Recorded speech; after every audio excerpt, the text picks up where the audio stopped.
Welcome to the shop, fellow maker. We're doing something weird today. We're still working on designing Bender's head, but after reading the comments from our last video, it's clear the real star of the show is our overhead projector. You are all clearly children of the 80s and 90s, and this was the main teaching instrument back then. This is the Elmo HP285S, the perfect tool for the instructor on the go. You see, it's portable. It has a handle, so you can carry it to your next gig.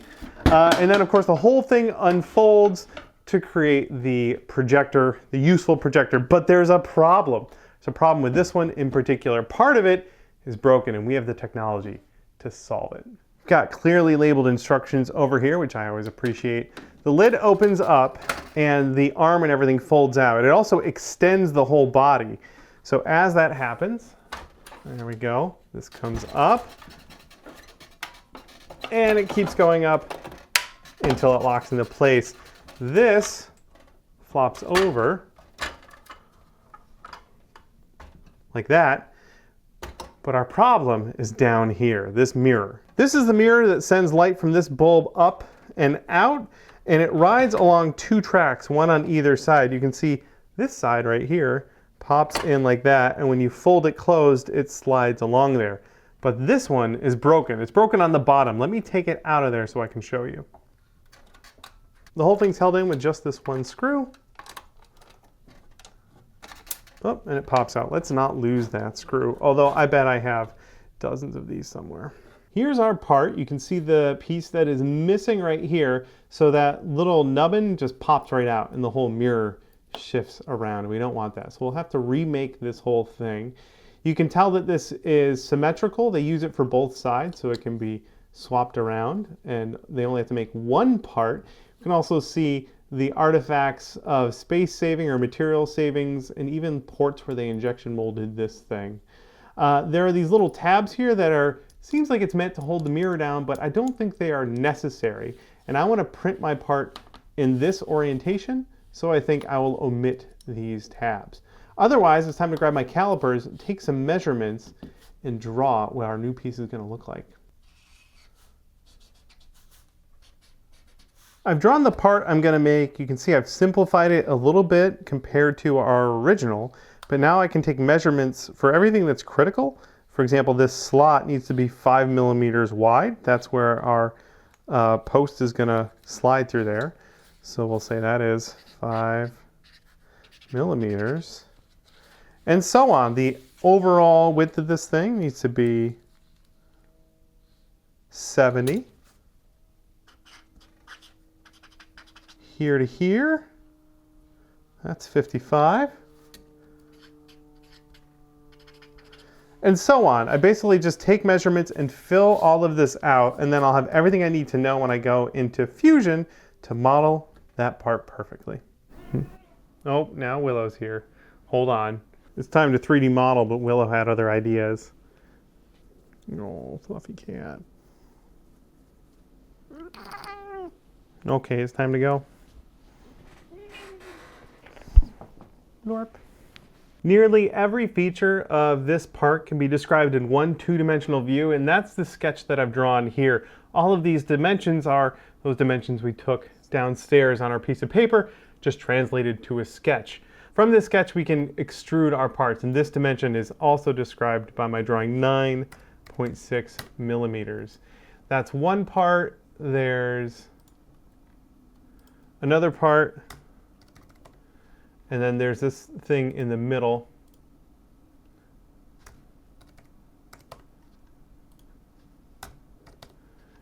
And after extruding those pieces, that's pretty much the whole thing. It's a very simple part, so long as all of these features line up right where we need them to. Next thing I'm going to do is drop this in a slicer and print the piece and see if it works out for us. We'll just, I think I have some PETG loaded up in our Prusa Mark IV, so that's what I'll use. Here is our original broken piece, and here is the new piece. And this is like 10 minutes of work and 10 minutes of printing. I feel very empowered right now. Let's find that screw. Where'd I throw it? There it is. Let's put this on our projector. You know, when I was in middle school in the 1990s. My dad was a teacher at the middle school. In fact, he was my 7th grade English teacher. I would go into school early with him because he was a free ride. And the only thing in his room that I had to play with in the morning before school started was his overhead projector. So I got pretty familiar with how it works, and I have deep nostalgia for these devices. Now this just needs to pop back in there. That seems good. Oops, throwing stuff. So now, when I close this, that should slide out. Oh, wait, whoa, this has to go in first. There we go. And it's sliding correctly. Very good. Nice and tidy, that closes. And then we open it. That worked great. Look at that. It's in there, it's slid. The mirror is aligned properly. I think we're good to go. Boy, that is squeaky. So I bought this thing used at a secondhand store. I want to say for like 20 bucks or something. I also got a screen for like 10 bucks, I want to say. I hung that up in the other room. We'll use that later. I'm just cleaning the mirror off right now. I jumped at the chance to get this because I have never seen one that transforms. I thought it was so cool. We had just the normal standard ones in our middle school. This one transforms. It also has some other neat features I want to show you. First, we've got this retractable cord, which is incredibly handy, and it still works. It goes right back in there. That's my main thing. I'm surprised most of the things work on this. In fact, the bulbs work. That was my most gleeful surprise. But anyway, that comes out, so we can plug it in.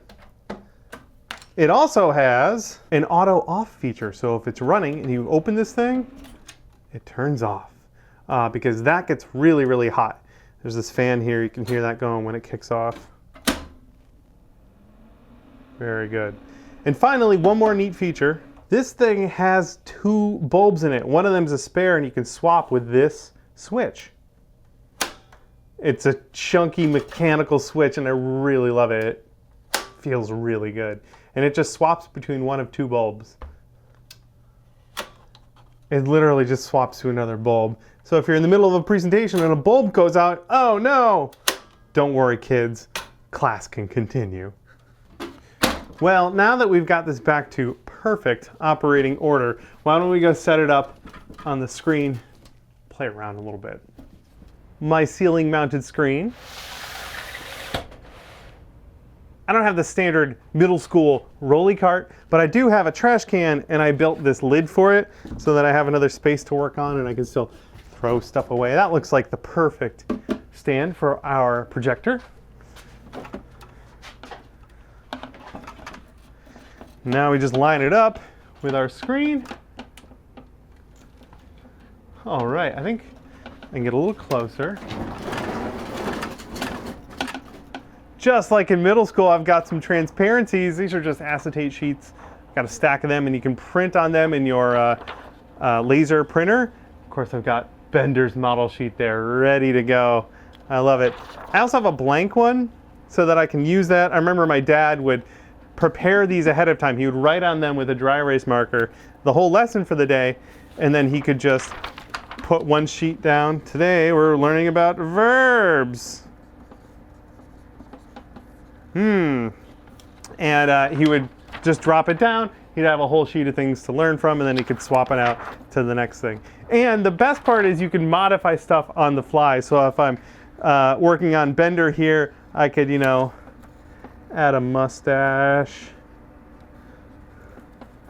add a little backpack to him, and so on. One of my favorite things about overhead projectors is you can draw right on the glass, of course. What if I drew a monster with jaggedy teeth, but just the upper jaw is very angry.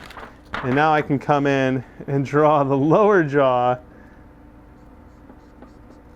like that, and I can animate him. Rawr! This is this is how I stayed entertained during mornings in 7th grade. I would make little overhead projector animations and creatures. So much fun. This will get used for especially any big projects that we need to blow up. But also, what a great way to display information. In fact, I could have drawn my part right here for us to enjoy. There we go. Whoop.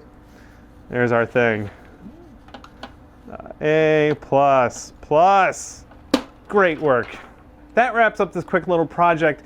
But first, this tool needs a name. All the big tools in our shop have names, like the bungholer, Job of the Cut, the Spinatrator, Fresh Prince, Roberto, Vlad the Inhaler.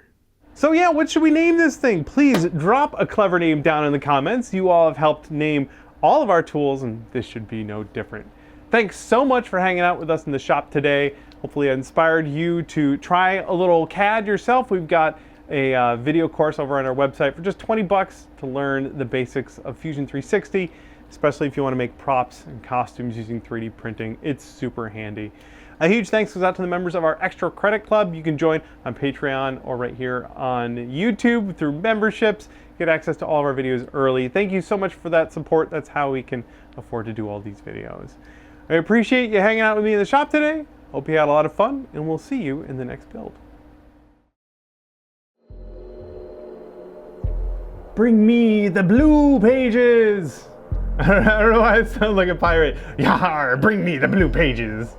Bring me the blue pages! No.